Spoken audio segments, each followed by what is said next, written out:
Good morning, good afternoon, and good evening, wherever you might be tuning in from. My name is Francisca. Today I'm going to talk about something that many people do not know, but they should know. I have interviewed many people about this topic. They don't know what it is. And when I give presentations and I mention it, they don't know what it is. So what I'm going to talk to you about is the Patient Bill of Rights. I have a medical disclaimer here. I'm not a medical doctor. I am a health coach. So I'm just going to explain you what is the Patient Bill of Rights and how I have used it in my journey. So you have to decide whether you want to use it or not. Thank you. So the Patient Bill of Rights, I'm going to read you some of them. We all have rights, and it's good to know your rights. If you don't know your rights, people will take advantage of you, especially immigrants. Many immigrants don't know their rights. So I'm going to read you some of the Patient Bill of Rights, and I'll tell you the one that is the most important. Okay. Care and communication. To receive high-quality patient care that is free from discrimination, abuse, or harm.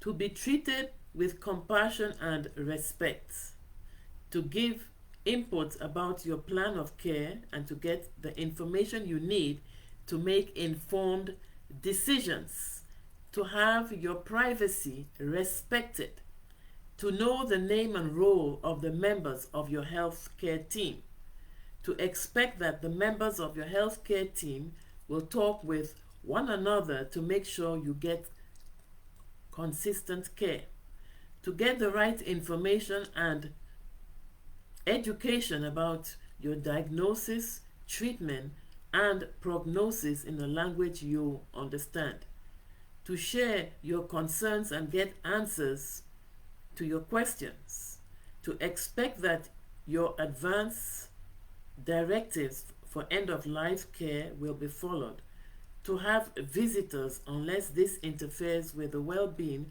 rights, or safety of you or others. Now, the most important of the Patient Bill of Rights, which many people don't know about, which is good to know and to be aware, is to accept, ask for, or refuse treatment to the extent permitted by the law. In a nutshell, the major point of the Patient Bill of Rights is that you have the right to refuse treatment. I once went to a church to talk about my book, the cancer book that I wrote, and I asked, how many of you here know your Patient Bill of Rights? Out of the whole church, only one person raised her hand. And I said, yes, you have the right to refuse treatment.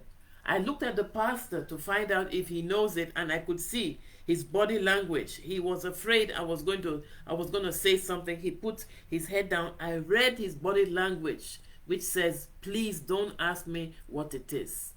Please be aware of your Patient Bill of Rights. You have the right to refuse treatment. And I will share you how I have used that to my own advantage. All of you know, well, I won't say all of you, many of you know that I am a breast cancer survivor. And I wrote a book, How I Conquered Breast Cancer Without Chemotherapy, My Journey from a Mess to a Message. When I went to see the oncologist, he told me about the options that I had. He said that he could either cut off my one breast or he will remove the lump and I do chemo. I had to use wisdom. I said, please remove the lump and I'll do chemo. So after they had done the chemo, after they had removed the lump, I apologize for the mistake, he told me that they were going to schedule me for chemo, and I said, I have chosen not to do a chemo.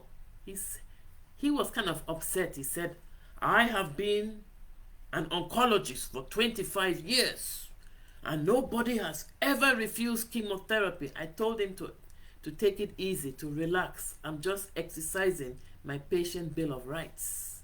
When you tell a healthcare provider that, they don't say anything else because they know you know your rights. And then he said, well, if you're going to refuse chemo, why don't you go downstairs and do radiation at least? I said, all right, I'll check it out. And I went downstairs, they told me the procedure, and I said, no, I'm not going to do it. Then they scheduled me for an appointment.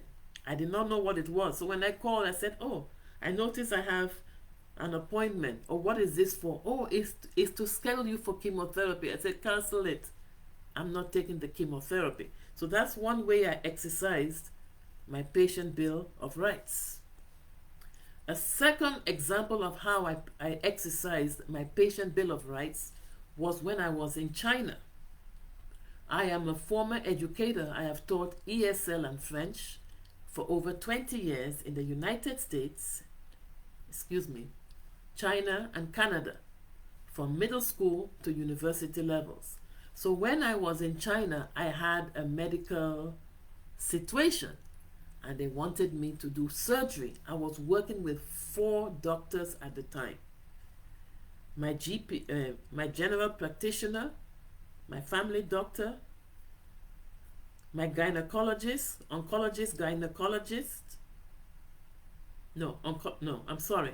gynecologist, acupuncturist, and traditional Chinese medicine doctor, 4 doctors. They all told me to do surgery. So I asked one of the doctors, I said, Dr. So-and-so, I won't mention his name, I'm going to ask you a question. I'm not trying to be rude, I'm not trying to be disrespectful. And look me straight into my eyes and don't lie to me. If I don't have this surgery, will I die? I'm working with 4 doctors. You're all telling me to have surgery. Be honest. Don't lie to me. The man above is judging you. Look me into my eyes and don't lie to me. I'm going to watch your body language.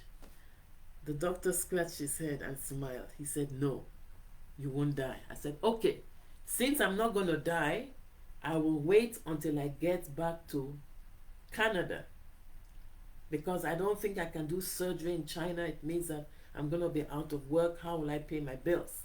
And there's too many complications because I don't speak the language. So guess what?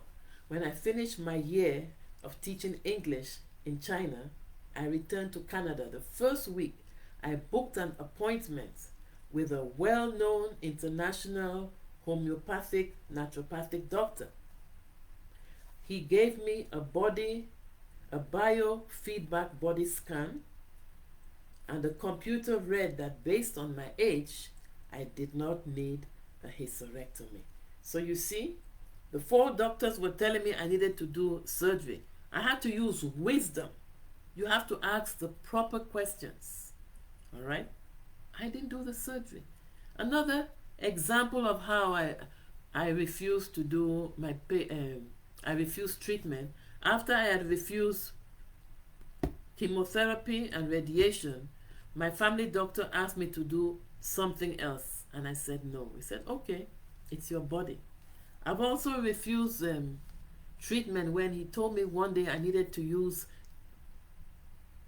a nasal spray. I had a terrible cold. I went to the doctor. He prescribed me some antibiotics, and he told me that I can go and buy a nasal spray. And I just said thank you. But guess what? I didn't buy the nasal spray. I just had more orange juice, more garlic and onions, drank lots of liquid, and my cold went. I'm not going to be buying a nasal spray and putting it in my nostrils. So I just told him thank you, but I didn't buy it. So you have to use wisdom when you're dealing with doctors. As a matter of fact, because I'm now a breast cancer survivor, my relationship with my family doctor is like a partnership. He asks me, would you like to do this treatment? He doesn't just tell me you need to do this, because he knows I know my rights. So please, if you don't know the patient bill of rights, familiarize yourself with it so nobody will take advantage of you. So in a nutshell, the major part of the patient's bill of rights is that you have the right to refuse treatment. But I'm telling you this is just my journey. So if you have an illness, you decide, you have to do your own research. All right? I chose not to do chemotherapy because I'd lost 5 family members who had used chemotherapy and passed away. And I wanted to break the generational pattern. So I just wanted you to be aware. It's good to be aware of the Patient Bill of Rights so you know your options. Thank you very much for listening. Have a good morning, have a good afternoon, and have a good evening, wherever you might be tuning in from. Tomorrow, I'm going to talk about do not sign that document. There is a legal disclaimer. Again, my topic for tomorrow is do not sign that document. A legal disclaimer included. Thank you very much. Bye for now.